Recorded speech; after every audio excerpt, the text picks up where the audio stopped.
When my kids laughed at my threadbare clothes at my 70th birthday dinner, I just smiled and left early. They had no idea that their luxury cars, private school educations, and beautiful homes had cost me my retirement and dreams. For decades, I'd worked 80-hour weeks at my construction company, putting every penny toward their futures while wearing the same patched jeans. Now, they barely visited unless they needed money. I made one phone call to my lawyer, and everything changed. You won't believe what happened when they learned the truth about my sacrifices. Before we continue, please subscribe to the channel and let us know in the comments where you're listening from.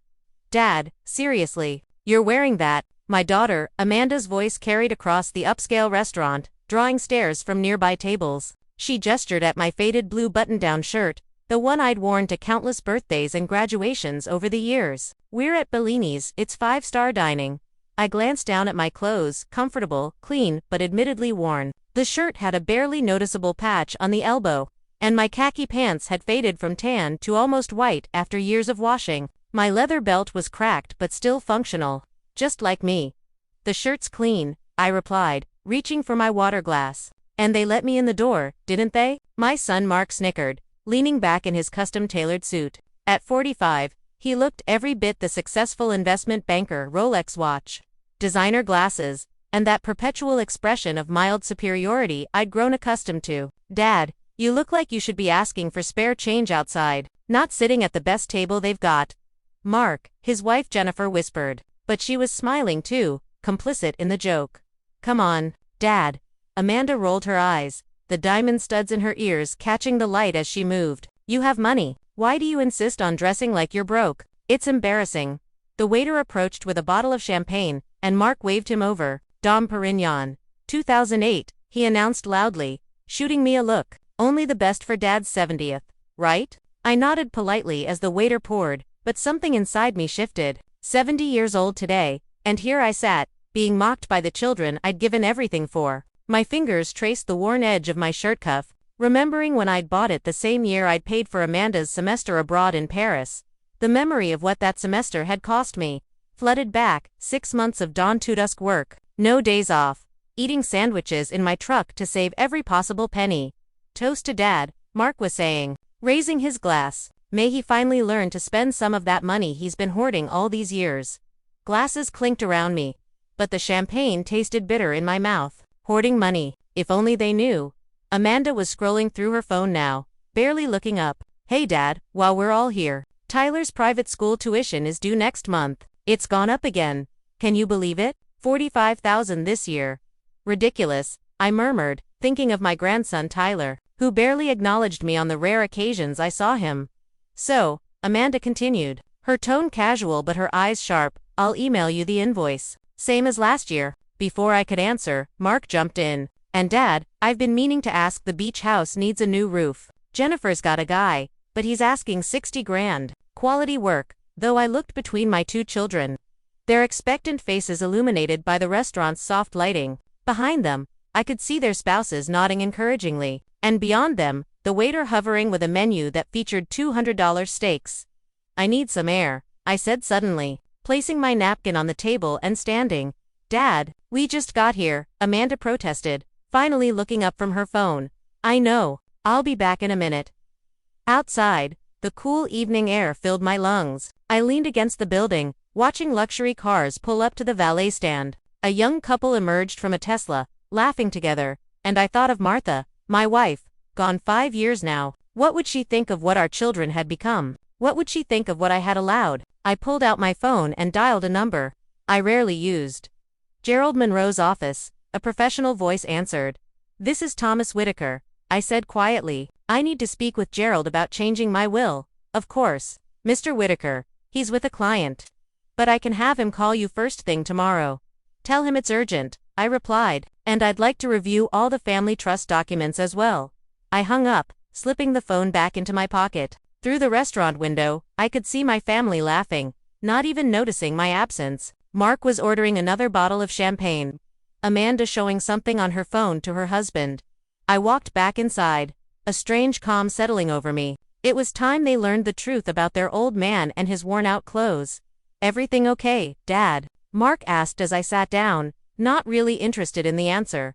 Better than okay, I said with a smile. I just realized it's my birthday. And I've got somewhere else I'd rather be. The confusion on their faces as I walked out would stay with me for a long time. That night, back in my modest 3-bedroom house in the suburbs of Cleveland, I sat in my worn leather recliner, the same chair I'd bought when Mark was born in 1980. The house was quiet, just the ticking of the grandfather clock Martha had loved so much. On the walls hung photos chronicling a life of hard work and sacrifice. Me at 25, standing proudly in front of my first construction truck. Martha and me with baby Amanda. The whole family at the grand opening of Whitaker Construction's first real office. I'd started with nothing but a toolbox and determination. My father had been a factory worker, my mother a waitress. College wasn't an option for me, but I'd been good with my hands and better with numbers. At 19, I was working construction. By 22, I was running small crews. At 27, I took the biggest risk of my life and started my own company. Those early years were lean. Martha and I lived in a 1-bedroom apartment, saving every penny. When Amanda came along in 1978, we converted the dining area into a nursery. I worked 16-hour days, 6 days a week, building Whitaker Construction into something that could support a family. By the time Mark was born 2 years later, we'd moved into a small rental house, and the business had 4 employees. I pulled an old shoebox from the cabinet beside my chair, my own private archive. Inside were bank statements, receipts, and handwritten ledgers documenting decades of financial decisions. This wasn't just a record of money. It was the story of dreams deferred and sacrifices made. The first document was a receipt from 1996, Amanda's college tuition at Northwestern University, $24,890 for the first year. Behind it, a bank statement showing the second mortgage I'd taken out on our house to cover it, adding $650 to our monthly expenses for 15 years. Martha had wanted to downsize, but I refused to disrupt our family home. Next came the loan papers for Mark's undergraduate degree at Cornell, $29,760 per year for 4 years, followed by his MBA at Wharton, $68,000 per year for 2 more. I remembered the meeting with my financial advisor, who'd warned me about depleting my retirement savings. "These kids will take care of you in your old age," I'd told him confidently. The stack continued, telling a story of generosity that bordered on financial self-destruction. Amanda's first house down payment, $75,000. Mark's startup capital, $110,000. Private school for the grandchildren, luxury car loans I'd co-signed, family vacations I'd funded but often couldn't attend because I was working. All told, $1.2 million had flowed from my accounts to my children's lives over the past 30 years. Money that should have been securing my retirement, funding my own dreams. The travel Martha and I had planned for our golden years. The fishing cabin in Minnesota I'd always wanted. Martha had seen it before she died. "Tommy," she'd said, during one of her last lucid days, "they're using you. They don't even see it, but they are." "They're our kids," I'd answered. "What else would we use the money for?" "To live," she'd whispered, her hand squeezing mine with surprising strength. "To finally live the life you've worked so hard for." But after she was gone, the requests had only intensified. Amanda's divorce required expensive lawyers. Mark's investment scheme failed, necessitating a temporary loan of $200,000 that was never repaid. The grandchildren needed college funds, though neither of my children thought to contribute themselves. All while I continued to live in the same house, drive my 10-year-old Ford truck, and wear clothes until they nearly fell apart. Not because I had to, but because every extra dollar went to maintaining my children's inflated lifestyles. The last document in the box was the most important. The deed to Whitaker Construction, now valued at $8.4 million according to last year's assessment. I'd built it from nothing into a regional powerhouse with 120 employees and contracts throughout the Midwest. My plan had always been to pass it to my children, despite the fact that neither had ever shown any interest in the business that had funded their comfortable lives. My phone buzzed with a text from Amanda. "Dad, what was that about tonight? You embarrassed us leaving like that, and you didn't pay your share of the bill." I didn't respond. For the first time in decades, I felt a strange lightness. Tomorrow, I would meet with Gerald Monroe, my attorney of 30 years, and set a new plan in motion. I placed the shoebox back in the cabinet and went to my bedroom. From the back of the closet, I pulled out a dusty garment bag. Inside was the custom suit I'd commissioned for Martha's funeral but never worn, opting instead for an old black suit that had felt more like me. The price tag was still attached. $3,200. More than I'd spent on clothes for myself.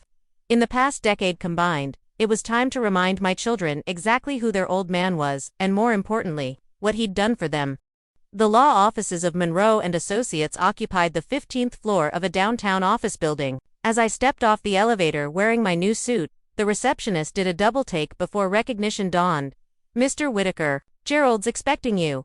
Gerald Monroe rose from behind his mahogany desk as I entered, extending his hand. At 65, he was still trim and energetic, his silver hair perfectly styled. "Tom, I hardly recognized you." He gestured to my suit. "Special occasion, you could say that." I settled into the leather chair across from him. "I need to make some changes, Gerald. Significant ones." For the next 2 hours, I outlined my plan while Gerald took notes, occasionally raising an eyebrow but never interrupting. When I finished, he leaned back in his chair. "That's comprehensive," he said carefully. "May I ask what prompted this?" I showed him the shoebox of financial records. He flipped through them with increasing disbelief. "Tom, I had no idea. You never mentioned these expenditures during our annual reviews." I was embarrassed, I admitted. "I knew what you'd say, that I was compromising my future, and you'd have been right." Gerald nodded slowly. "Your children have no idea how much you've given them, do they?" "No, and that's part of the problem." I leaned forward. "Last night, my kids mocked me for wearing patched clothes to a birthday dinner they organized supposedly in my honor. Then spent the evening asking for more money." "While you're living on what?" "Exactly. Social Security and a small salary I still draw from the company. The house is paid off, but there's not much left for luxuries. And they think you're just frugal, by choice? They think I'm sitting on millions and am too stingy or old-fashioned to enjoy it." I laughed without humor. "The irony is, the company is worth millions, but every liquid cent has gone to funding their lifestyles." Gerald removed his glasses, polishing them thoughtfully. "What you're proposing is legally sound, but the emotional fallout will be significant. Are you prepared for that?" "I've been preparing for it for 40 years, I replied. "I just didn't know it." 3 days later, I invited Mark and Amanda to Sunday dinner at my house, a monthly tradition they often skipped but rarely declined outright, especially when financial requests were pending. To my surprise, they both accepted without making excuses. I spent the morning preparing Martha's famous pot roast, her recipe card worn and food-stained from years of use. By 5 o'clock, the house was filled with the comforting aroma of slow-cooked beef and vegetables, and I had changed into a crisp new dress shirt and slacks I'd purchased the day before. Mark arrived first, his BMW purring into my driveway at 5:20. He entered without knocking, as always, but stopped short when he saw me. "Dad, you look, different." "New clothes," I said simply. Taking the bottle of wine he offered, a $15 Cabernet, the cheapest acceptable option. I knew, from someone who regularly ordered $200 bottles at business dinners. Amanda arrived 10 minutes later, with her husband, Richard, who immediately made himself comfortable on my couch, checking sports scores on his phone. Amanda kissed my cheek perfunctorily, then did a double take. "You went shopping." Finally, she inspected the label on my shirt. "Brooks Brothers. Well, it's a start." She glanced around the living room critically. "But Dad, this place really needs updating. Those curtains are from what? The 90s. 1987. I corrected. "Your mother chose them the year we bought this house. The year I remortgaged it to pay for your braces and SAT prep courses." A flicker of surprise crossed her face, quickly replaced by impatience. "Well, they're dated. This whole place is, you know, Richard's cousin is an interior designer. He could give you a family discount." "About that," I said, gesturing for everyone to take a seat at the dining table, "I've been thinking about making some changes." Mark perked up immediately. "Finally, are you selling this place?" "Downsizing to one of those senior communities. Actually, I'm making changes to my financial arrangements." I began serving the pot roast, noting with satisfaction how perfectly tender it was. Martha would have been proud. "What kind of changes?" Amanda asked, a note of concern entering her voice for the first time. I took my time, filling each plate before answering. "I met with Gerald Monroe this week to restructure my will and the company ownership." Mark set down his fork with a clatter. "The company? What about it?" "Whitaker Construction is worth $8.4 million, I said calmly. "It's the culmination of my life's work." "We know, Dad," Amanda said soothingly, "and we're very proud. Though I still don't understand why you wouldn't sell it and retire properly years ago." That's because you've never understood what the company means to me. I looked between my two children, but more importantly, you've never understood what I've sacrificed for you. I reached beside my chair and lifted the shoebox onto the table. One by one, I removed the documents, creating neat piles in front of their plates. Amanda, this stack is yours. College tuition, $99,560. Your wedding to your first husband, $42,000. Down payment on your first house, $75,000. Lawyers for your divorce, $37,500. Private school for Tyler from kindergarten through 12th grade, $487,000. And counting. Her face had gone pale, eyes fixed on the growing stack of papers. Mark, here's yours. Undergraduate and MBA, $275,040. Startup, capital $110,000. Failed, investment bailout, $200,000. Co-signed car loans, $143,000. Dad, what is this? Mark asked, his voice uncharacteristically small. This is what your old man in his patched clothes has been doing while you laughed at him. I placed the final document on the table, a spreadsheet showing the total, $1,248,726. Almost $1.25 million. Every penny I could spare, and many I couldn't. Richard had put down his phone now, looking uncomfortable. Amanda's hand trembled as she picked up the top sheet from her pile. These are just things parents do for their kids, she said weakly. No, Amanda, these are extraordinary sacrifices that have left me with almost nothing for retirement. The company is valuable on paper, but I've taken minimal distributions because I've been sending the profits to you. Mark was scanning his documents. Brow furrowed. Wait, this can't be right. You paid my full Wharton tuition. I thought I had scholarships. You had one scholarship for $5,000. I covered the rest by liquidating my IRA. The penalty alone was almost $30,000, but you always said money was no object for education. Amanda protested. I said I would make sure you got the best education possible. I corrected, and I did, at the cost of ever retiring comfortably. Mark had the grace to look ashamed, but Amanda's expression hardened. Why are you showing us this now? To make us feel guilty? We never forced you to give us anything. No, you just expected it, demanded it, even, like last week, when you asked about Tyler's tuition as casually as ordering coffee. So what do you want? Do you want us to pay you back? Her voice had taken on the defensive tone I knew well. I don't want your money, Amanda. I want your understanding of what these worn clothes and this outdated house really represent. Dad's right, Mark said quietly, surprising me. We've been oblivious. Speak for yourself, Amanda snapped. I continued as if she hadn't spoken. I've changed my will and the company's succession plan, effective immediately. I'm stepping down as CEO of Whitaker Construction. What? They spoke in unison, suddenly alert. I've appointed Miguel Ramirez as my successor. Your foreman. Mark looked incredulous. Dad, that doesn't make sense. The company should go to family. Miguel started as my foreman 20 years ago. Now he's operations manager and knows every aspect of the business. Unlike either of you, he's worked alongside me, learning the industry from the ground up. Amanda's voice turned saccharine. Daddy, I know we've been unappreciative, but surely this is an overreaction. Let's discuss this calmly. I have been calm, I replied, for 30 years. I've calmly watched you take without ever showing genuine interest in where the money came from or what it cost me. That ends now. So you're cutting us out completely. Mark's face had gone red, over some clothes comments. No, I'm restructuring things to reflect reality. You'll each receive 10% ownership in the company as non-controlling shareholders. Miguel will hold 51%, and the remaining 29% will be distributed among key employees who've helped build this company while you were spending its profits. That's insane, Amanda hissed. We're your children. Yes, you are. And I love you both. But love and business are different matters. I gestured to the documents. Take these home, read them. Understand exactly what your old man in his unfashionable clothes has done for you. Then we'll talk about the future. There's nothing to talk about. Amanda stood abruptly, grabbing her purse. You've clearly made up your mind to punish us. It's not punishment, Amanda. It's consequences. Come on, Richard. She stormed toward the door, her husband trailing behind with an apologetic glance back at me. Mark remained seated, still staring at the papers. Dad, is this really what you want? No. Mark.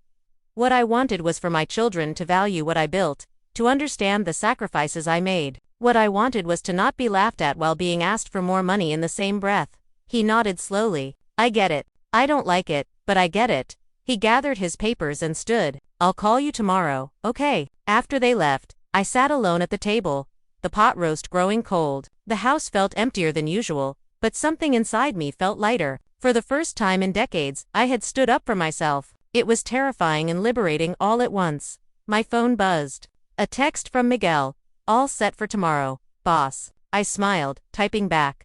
All set, and soon, you'll be the boss. The plan was in motion, and there was no turning back now. The following week passed in a storm of voice messages and texts. Amanda cycled between rage and tearful pleas, while Mark attempted a more strategic approach, suggesting family therapy and compromise solutions. I responded to none of them, focusing instead on the transition at Whitaker Construction.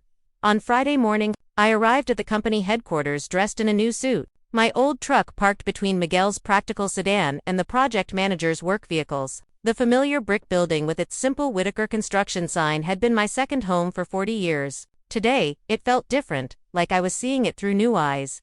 Miguel met me in the lobby. His normally relaxed expression tense. They're here already, he said quietly, both of them, with their lawyers. In the conference room. I nodded. Gerald had warned me this might happen. How many employees are in the building? I asked. About 30. The rest are at job sites. Have Sarah gather everyone in the main area in 15 minutes. After I deal with this, the conference room fell silent as I entered. Mark and Amanda sat on one side of the long table, each flanked by serious-looking attorneys. Gerald Monroe sat alone on the other side, a stack of folders neatly arranged before him. Dad, Mark began, standing. We need to talk about this rationally. I thought that's what we were doing on Sunday, I replied. Taking my place beside Gerald, before your sister stormed out. Amanda's lawyer, a sleek woman in her 40s, spoke first. Mr. Whitaker, my client has serious concerns about your recent decisions regarding Whitaker Construction. We believe these actions may constitute an unlawful disinheritance and potentially breach fiduciary responsibilities to family members with reasonable expectation of company succession. Gerald smiled thinly. There is no unlawful disinheritance in Ohio, Counselor. Mr. Whitaker is under no legal obligation to leave his company or assets to his adult children. Mark's attorney, an older man with a bow tie, cleared his throat. We're not suggesting illegality, merely that recent decisions may have been made under duress or without full cognitive capacity. My temper, usually well-controlled, flared. You're implying I'm mentally incompetent because I finally stopped bankrolling my children's excessive lifestyles. Dad, that's not what we're saying. Mark interjected hurriedly. We're concerned about you. This sudden change, giving away your life's work to employees instead of family, ... It's not like you. You have no idea what I'm like, I said quietly. Neither of you do. You see an old man in worn clothes and assume he's either stingy or You never considered there might be reasons for my choices. Amanda leaned forward, her expression softening in the way it did when she wanted something. Daddy, we know you've done so much for us. Maybe we haven't been appreciative enough, but this reaction seems extreme. It's not a reaction, Amanda. It's a decision, one I've contemplated for years. Her lawyer wasn't giving up. Mr. Whitaker, my client has devoted considerable personal resources to planning for eventual company leadership. Her career choices and financial decisions were made with the understanding that Whitaker Construction would remain in family hands.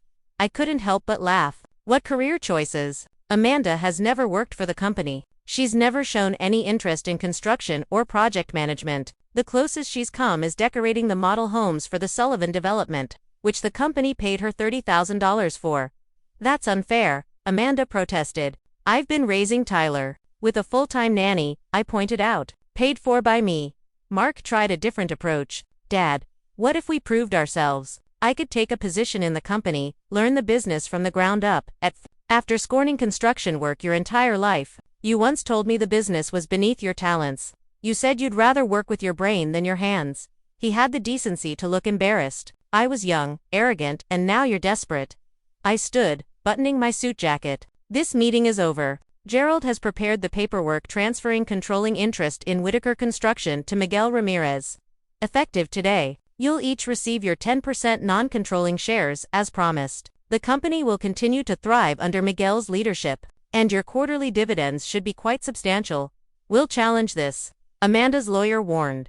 Gerald smiled again, more predatory this time. On what grounds? Mr. Whitaker is the sole owner of a privately held company. He's demonstrably of sound mind. He's still providing significant value to his children through minority ownership stakes. No court will invalidate these transfers. I walked to the door, then turned back. One more thing. I've instructed Miguel that the company will no longer be providing personal loans, educational funding, or any other financial support to family members. The practice stops today. Amanda's face contorted with rage. You can't do this to us. I'm not doing anything to you, Amanda. I'm simply stopping doing everything for you. I checked my watch. Now, if you'll excuse me, I have an announcement to make to the people who actually built this company.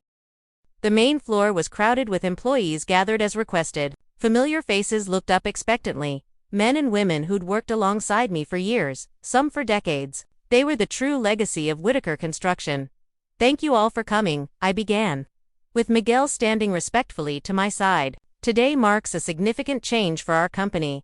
I explained the transition simply and clearly. Miguel would assume the role of CEO, while I would move to Chairman Emeritus, available for consultation but no longer involved in day-to-day operations. Additionally, 29% of the company would be distributed among long-term employees, based on years of service. The surprise and joy on their faces was worth every difficult moment of the past week. These people understood the value of hard work, the meaning of sacrifice. They weren't born expecting everything to be handed to them.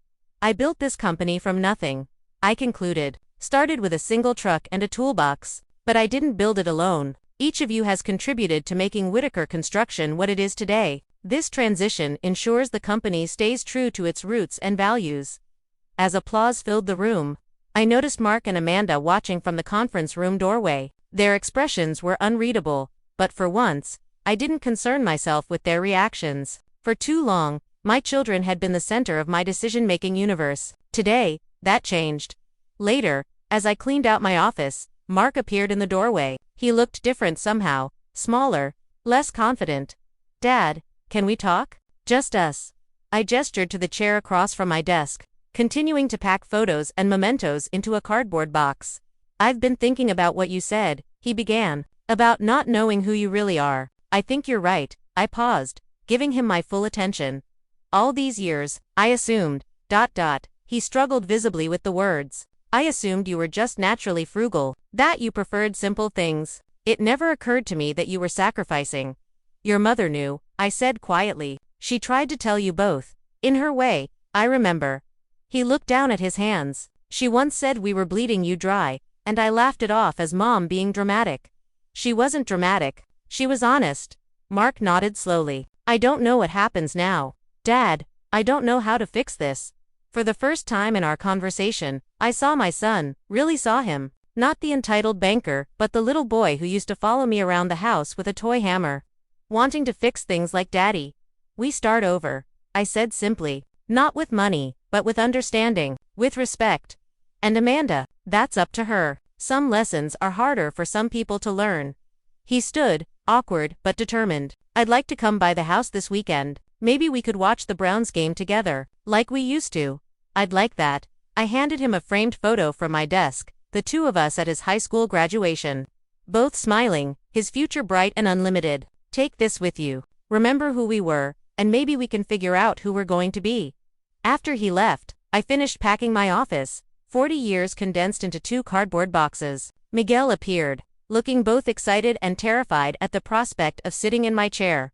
Are you sure about this, Mr. Whitaker? I'm sure, Miguel. And it's Tom now, remember? He nodded, still uncomfortable with the familiarity. Your kids, they'll come around. You know. Eventually, maybe, I replied, lifting my boxers. But for the first time in decades, my happiness doesn't depend on their approval. As I walked out of Whitaker Construction as an employee for the last time, I felt a profound sense of closure. Whatever came next, reconciliation or continued conflict, I had finally stood up for myself and my lifetime of work. The future, for once, would be on my terms. The following month unfolded in unexpected ways. Mark kept his word, showing up for Sunday football with a 6-pack of beer and a hesitant humility that felt entirely new. Our conversations were awkward at first. Decades of misunderstanding creating invisible barriers, but each week grew marginally easier. He never mentioned money or the company, focusing instead on rebuilding our relationship from its fractured foundation.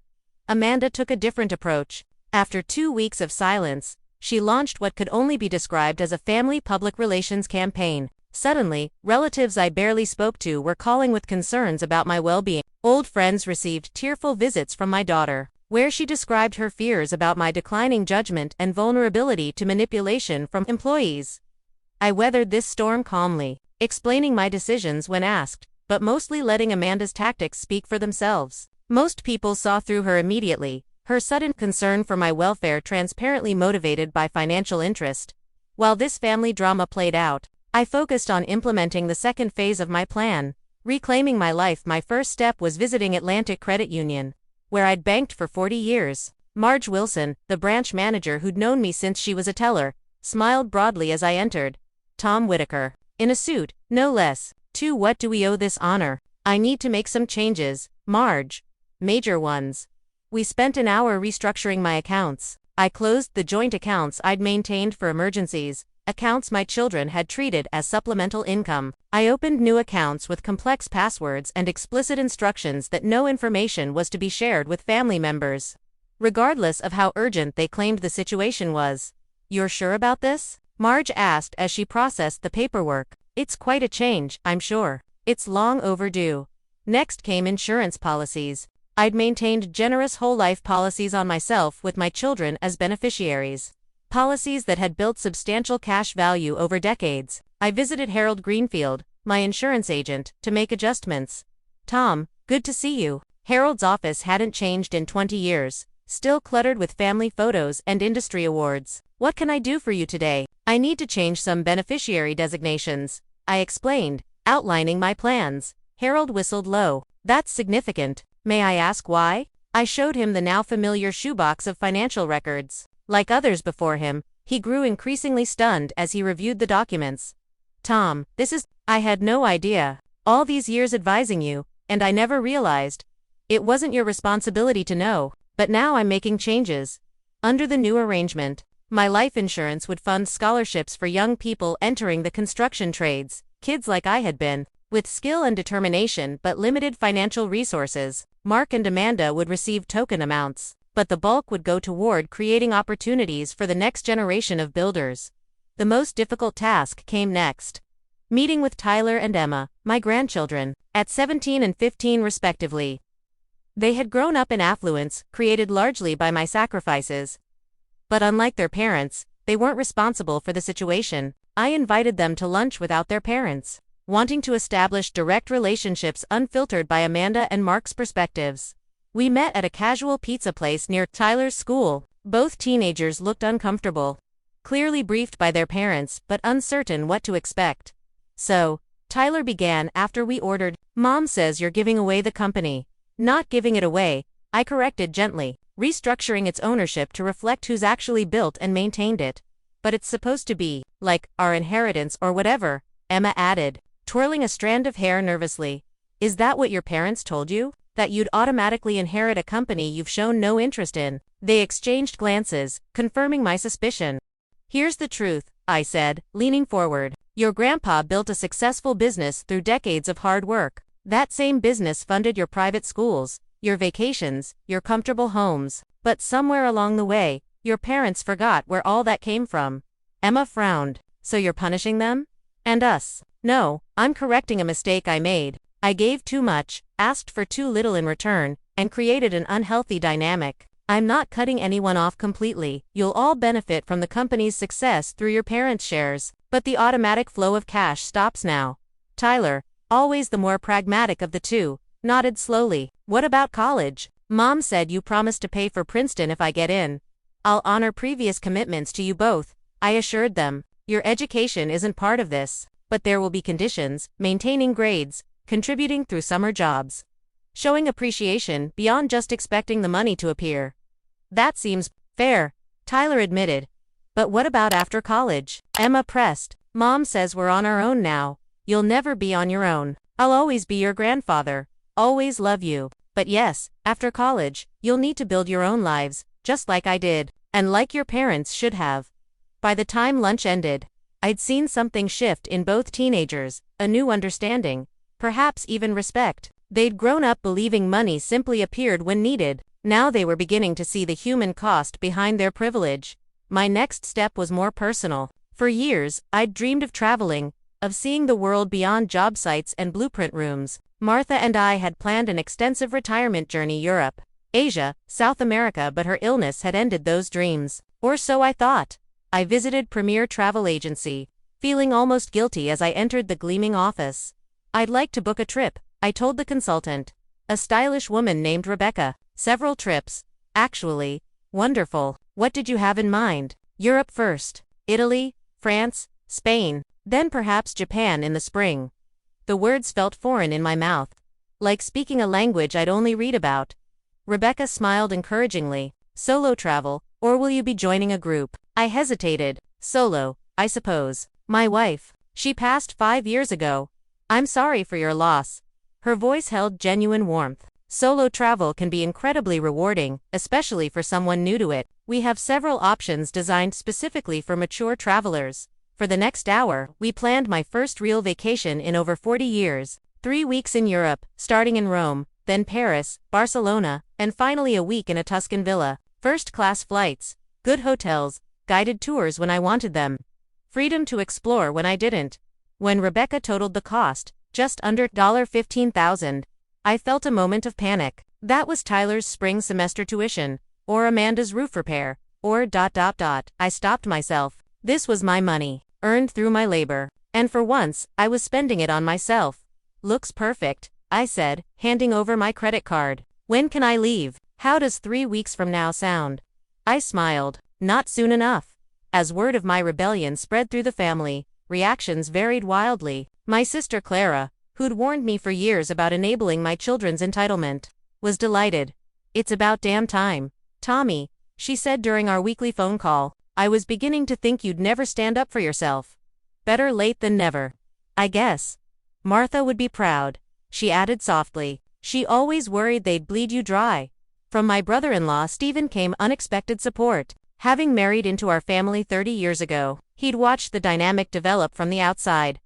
Tom, I've bit my tongue for decades, he confessed over coffee. The way Amanda and Mark treated you, it wasn't right. Everyone saw it but you. I saw it, I admitted. I just thought that's what fathers were supposed to do, sacrifice everything. Sacrifice, yes. Become a doormat? No. He stirred his coffee thoughtfully. You know Amanda's been calling everyone, trying to build a case that you're mentally unstable. I nodded. Not surprised. She's always been strategic. It's backfiring. People have seen how you've been treated for years. No one's buying her concerned daughter act. The most significant confrontation came when Amanda appeared at my door, unannounced one evening, Tyler reluctantly in tow. We need to talk, she announced, brushing past me into the living room. Tyler, tell Grandpa what you told me. The teenager looked miserable. Grandpa, Mom says, you told us you're still paying for college but now you're spending money on fancy vacations instead. I sighed, recognizing Amanda's manipulation. Tyler, I'm keeping every promise I made to you and Emma about education. What I do with my remaining money is my business. See, Amanda pointed accusingly. Selfish? After a lifetime of being so frugal, suddenly he's booking first-class trips while his own grandson worries about tuition. I remained calm. Tyler, your college fund is already established. It's in a separate trust that can't be touched for any other purpose. Your mother knows this because Gerald explained it to her lawyer in detail. The boy looked relieved but confused. Then why did Mom say, because she's trying to use you as a pawn? I said gently. I'm sorry she put you in that position.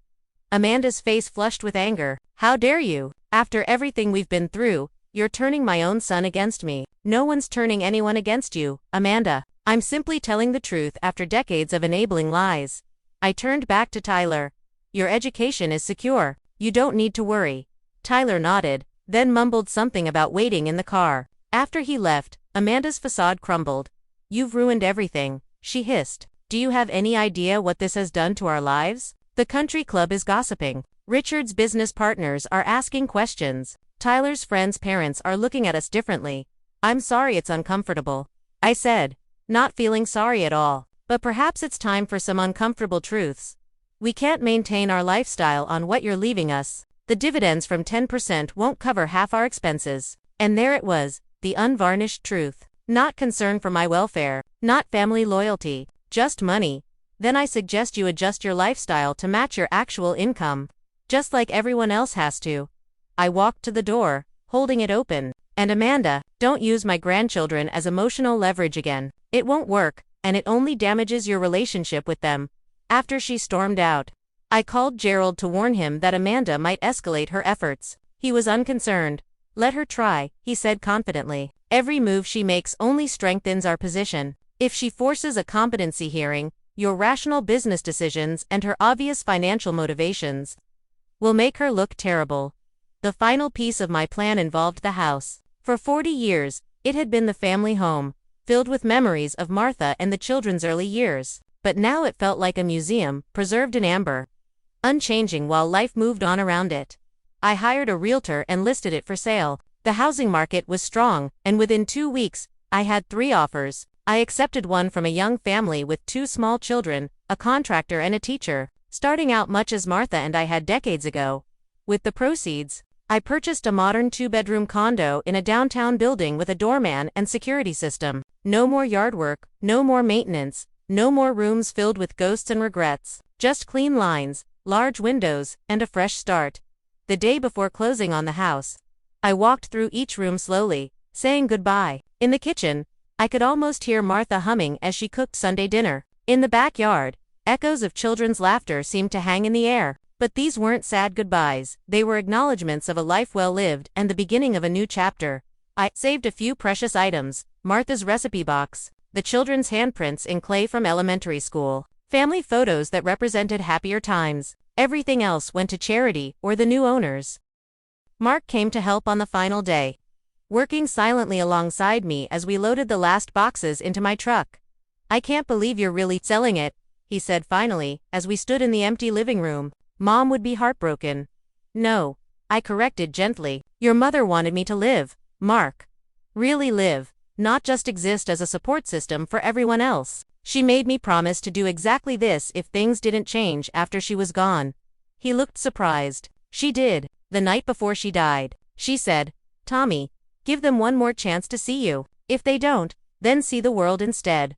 Mark's eyes welled with tears. "I miss her." "Me too. Every day." We locked the door for the last time, leaving the keys in the lockbox for the new owners. As we stood in the driveway, Mark suddenly hugged me, the first real embrace we'd shared in years.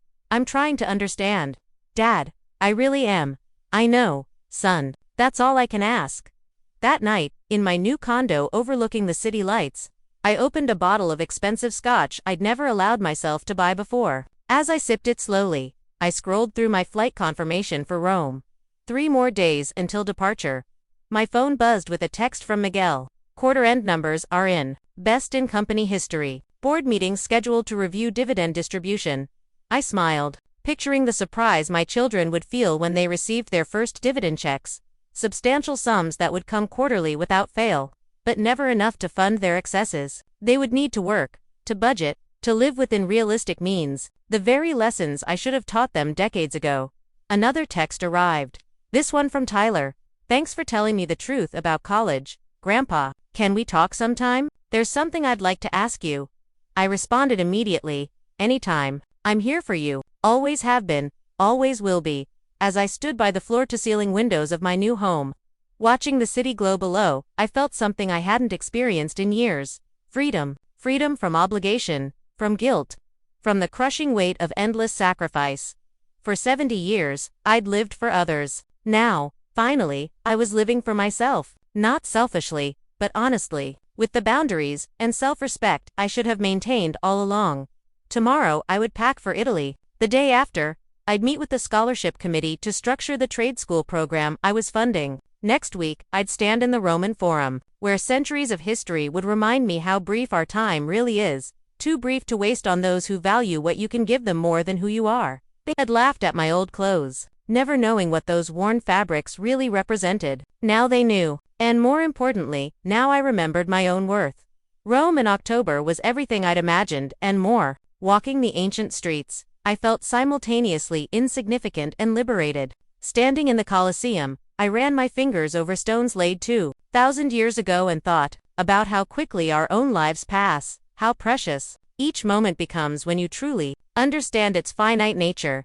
I sent postcards to Tyler and Emma, brief notes about history and architecture, deliberately casual, no mentions of money or family tension, just a grandfather sharing experiences with his grandchildren. Their responses came via text, enthusiastic from Emma, more reserved from Tyler, but both seemingly genuine.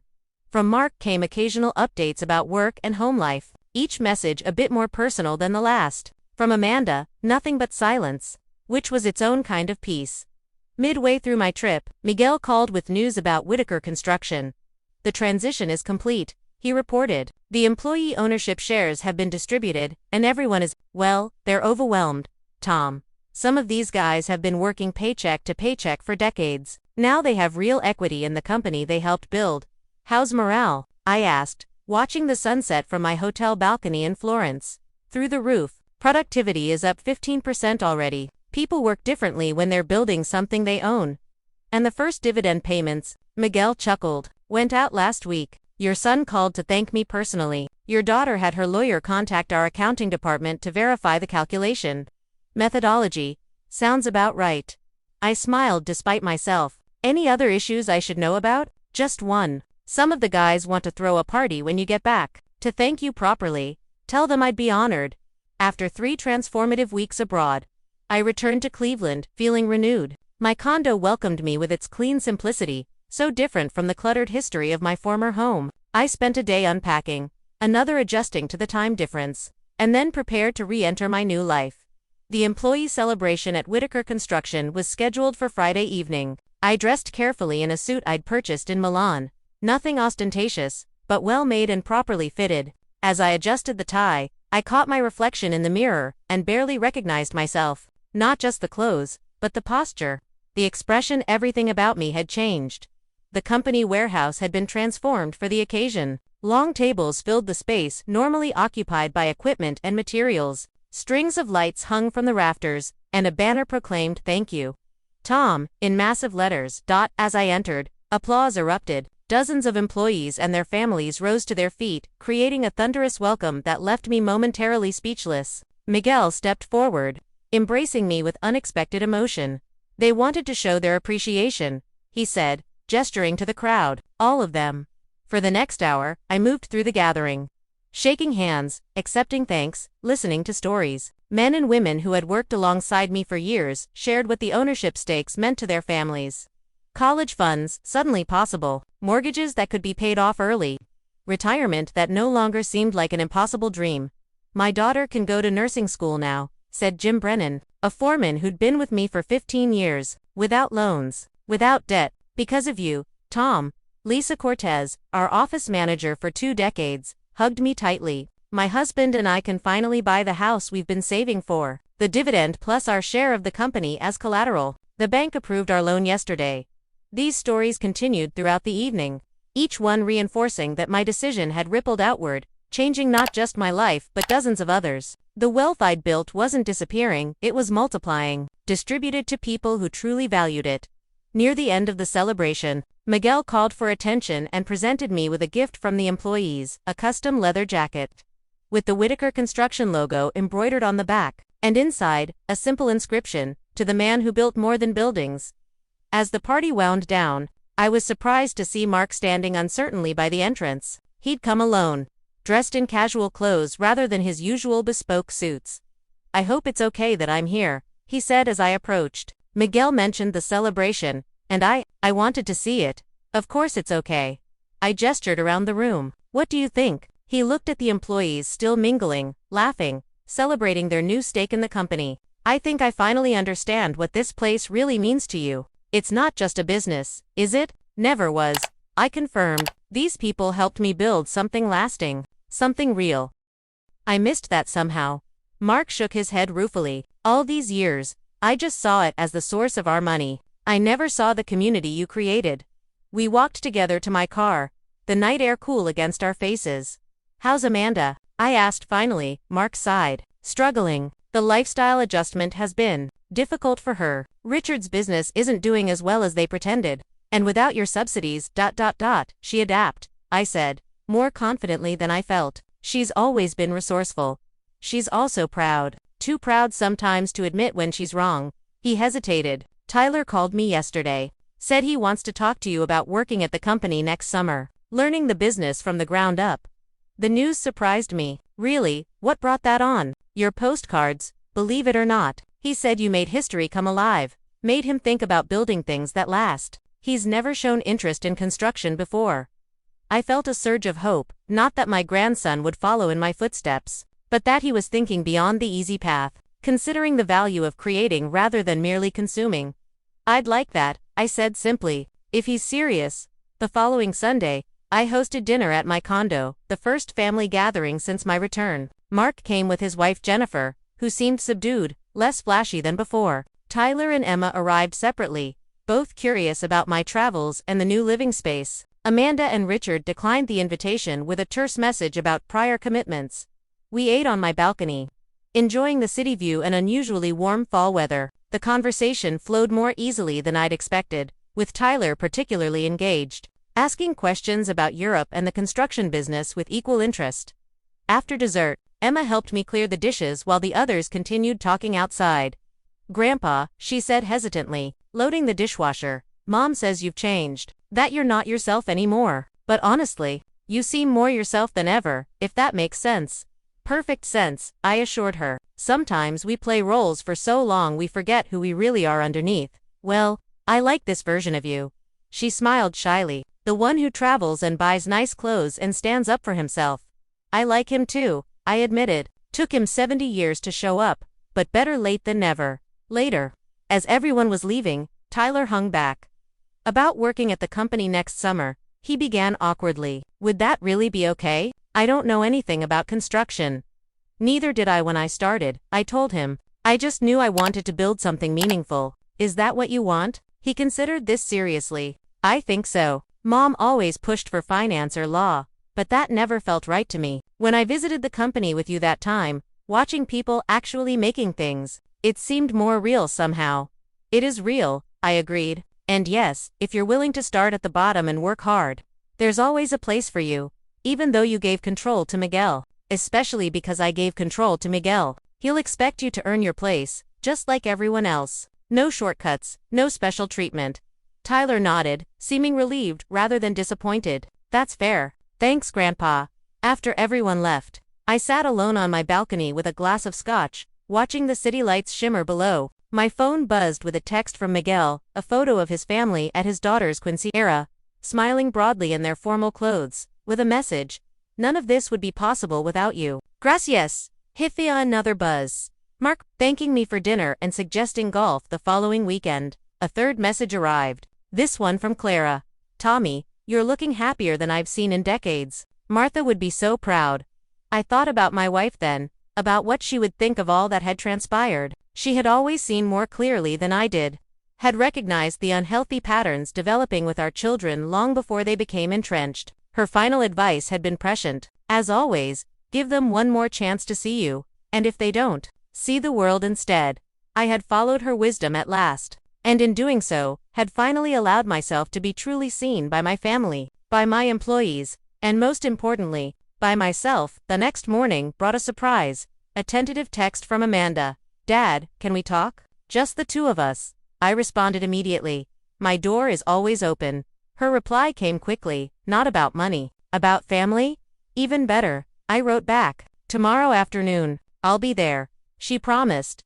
I had no illusions about an instant reconciliation. Amanda's pride and sense of entitlement had been cultivated over decades. They wouldn't disappear overnight. But her willingness to talk without financial motives represented a small step toward authentic relationship. As I prepared for my next adventure, a winter trip to Japan, I reflected on how completely my life had transformed in just a few months. From a man defined by silent sacrifice and worn clothes to someone finally living with authenticity and joy. From funding the inflated lifestyles of entitled adult children to creating educational opportunities for deserving young people. From enabling unhealthy dependencies to building genuine connections based on mutual respect. My old clothes had told a story, not of stinginess or eccentricity, but of priorities misaligned and boundaries erased. My new wardrobe represented not extravagance, but self-respect. The difference wasn't in the fabric, but in what it symbolized. When my children had laughed at my appearance that night at Bellini's, they hadn't just been mocking my clothes. They had been dismissing my very existence, my worth beyond what I could provide materially. Their laughter had finally awakened me to a truth I'd been avoiding for decades. That I had raised them to value what I could give them more than who I was. Now, things were different. Not perfect but real. Some relationships were healing, others remained strained, but all were based on truth rather than transaction. I had stopped being an ATM and started being a person with needs, desires, and boundaries of my own. As I checked my passport and travel documents for my upcoming journey, I smiled at the memory of that fateful birthday dinner. My children had laughed at my old clothes, never realizing they were looking at the physical manifestation of my love, worn thin by years of putting their desires before my needs. Now they knew the truth about what I'd done before they were born, during their childhoods, and throughout their adult lives. More importantly, they were beginning to understand what I would and wouldn't do in the future, and I was finally learning the most important lesson of all, that true generosity comes from wholeness, not depletion. That love without boundaries isn't love at all, but enablement. That standing up for yourself doesn't diminish your capacity to care for others, it enhances it. The man in the mirror smiled back at me, confident, at peace, ready for whatever came next. My children had laughed at my old clothes, but in doing so, they had inadvertently given me the greatest gift of all, the motivation to reclaim my life, my dignity, and my future. I was 70 years old, and for the first time in decades, I was truly living.